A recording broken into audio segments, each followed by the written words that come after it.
We're joined by Jeanine Pirro, the woman leading the case. She's the U.S. Attorney for the District of Columbia. Judge, this has been a wild 48 hours for everyone, obviously including you. You were in that ballroom. Explain how this case, and I know it could change and the charges could change, would be prosecuted differently than the attempted assassination in Florida when Trump was a presidential candidate.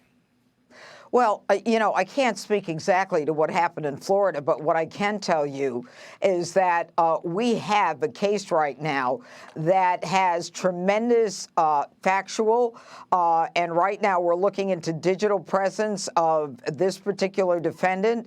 We've got a manifesto that identifies what his intent is. It's very clear what his intent was. It was, as you ran in that little, that sound bite, his intent was to kill the president. But more importantly, what we have in this case is the defendant traveling across the country for days with the opportunity to think about what he was going to do, carrying weapons across the country and checking into the hotel for 3 days. The amazing thing is that this defendant made a reservation to stay at the Hilton Hotel on April 21st after the president had identified that he was going to be a guest at the Washington Hilton. So everything about what he did, what he said, the guns that he brought with him across state lines, we know they were purchased in California. They were used here in the district in Washington, D.C. I mean, this is a solid case. And we are just at the beginning of this, Laura. It's only 48 hours. We're going to find out from our digital examination of what's going on. Did he look at his phone to determine whether or not there were previous assassinations of other presidents?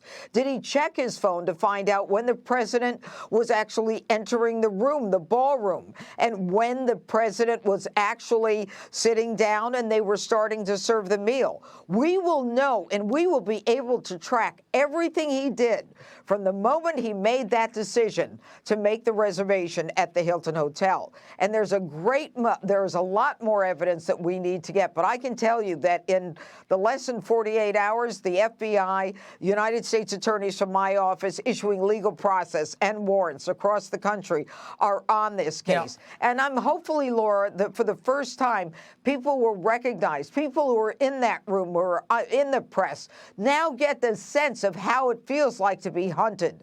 And the president of the United States should not be an individual who is hunted by these crazy, and they're not crazy in the sense that they're insane. Yeah, he doesn't seem crazy at all. That's the thing. A master's. Yeah, his sister and his brother, according to reports, Gabriel and Adriana, they all seem extremely smart. They all went to top schools or still in school, multiple designations of merit for science and technology, accelerator lab work. I mean, these are smart people. They did not reportedly exhibit any remorse about having to report on their brother, Judge, which was fascinating because the red flags went off for them as well with what they saw recently from him. What can you tell us about that? Well, red flags apparently went off with them, but as you say, they felt no obligation to report that. And you were correct. This defendant has a master's degree in engineering. We're not talking, I mean, he was tutoring students. Think of how crazy this is. But what we've got is a society which, for whatever reason, feels it's okay to hate the president. And you and I both know why, because it's been drilled into our society and our culture that he is this horrible human being. No one has stepped up to the plate. And by the way, 3 assassination attempts in 3 years. I mean, no one could withstand that. But what we've got to do now is we will be pursuing this to the full extent of the law. This defendant is facing life in prison at the very least, a mandatory minimum of at least 10 years. And we're just getting started, Laura. Enough of people coming to the District of Columbia thinking that they're going to take out their political violence on the president or members in Congress. Judge, I was curious about how quickly this was branded a lone wolf situation. Almost that night, he acted alone. That looks like. Yeah.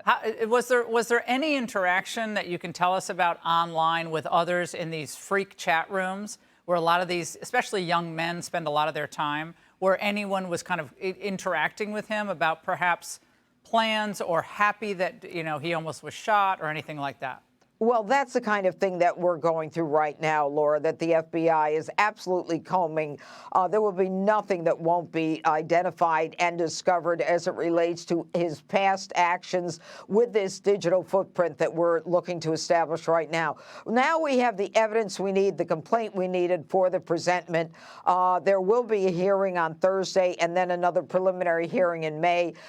Make no mistake, this is just the beginning of this indictment, of these charges. The indictment will include a lot more charges. We'll know a lot more. But right now, we have a solid case. Judge, you and I have talked about this before, but the concern in D.C. about jury nullification. We're going to get into this a little bit more, but these hero cults that exist where people become lionized on the radical left because they took this type of action. We see it with Luigi Mangione. I'm going to get into this later in the show, but are you concerned about your ability to secure a guilty verdict as this moves forward? That is a great question, Laura, but let me tell you why I think this is different.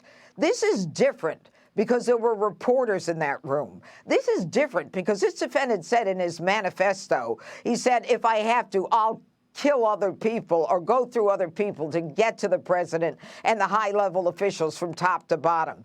This is different because now all of a sudden you've got 2,500 people who this defendant admitted in his manifesto, if I have to take them out to get to the big guy, I will. But you're correct. Washington, D.C. in particular has a problem with juries and grand juries, but it's something that we're trying to overcome, and we will with the evidence, with the facts, and with the reality that, hey, there were 2,500 people in that room. Democrats, Republicans, people who like Trump, people who didn't like Trump. It's time for us as a society to recognize this has to stop, and people like this have to be stopped. Is there anything else you saw in his hotel room that raised an issue with this case or gave you more insight into what perhaps has been going on? Well, I think, first of all, there are a couple of things in that hotel room that I'm not going to talk about that I'm just not going to talk about it right now. We're not quite sure whether or not they were his or someone else's. But I think more importantly, when he came charging out, and I saw the video within moments of it happening, because, of course, I was there, when you see him in court, he's a very slight-built man, very thin, very tall, very thin. He had a Mossberg pump action. He had a .38 semi-automatic. He had a bag with 3 knives, all kinds of weapons. This guy was headed and determined to kill people. He moved fast. He moved like a bat out of hell, Laura. He moved, well, I think, with 45 yards. He was a determined individual. So, whatever they may feel about the president, this is on a different level, a different scale. And I think the public should see this differently. Someone willing to kill a lot of people in order to get to the president. All right, Judge, we're glad you're safe. Thank you for what you're doing for this country. Be sure to like and subscribe for all the Fox News latest on YouTube and catch full shows streaming now on Fox One.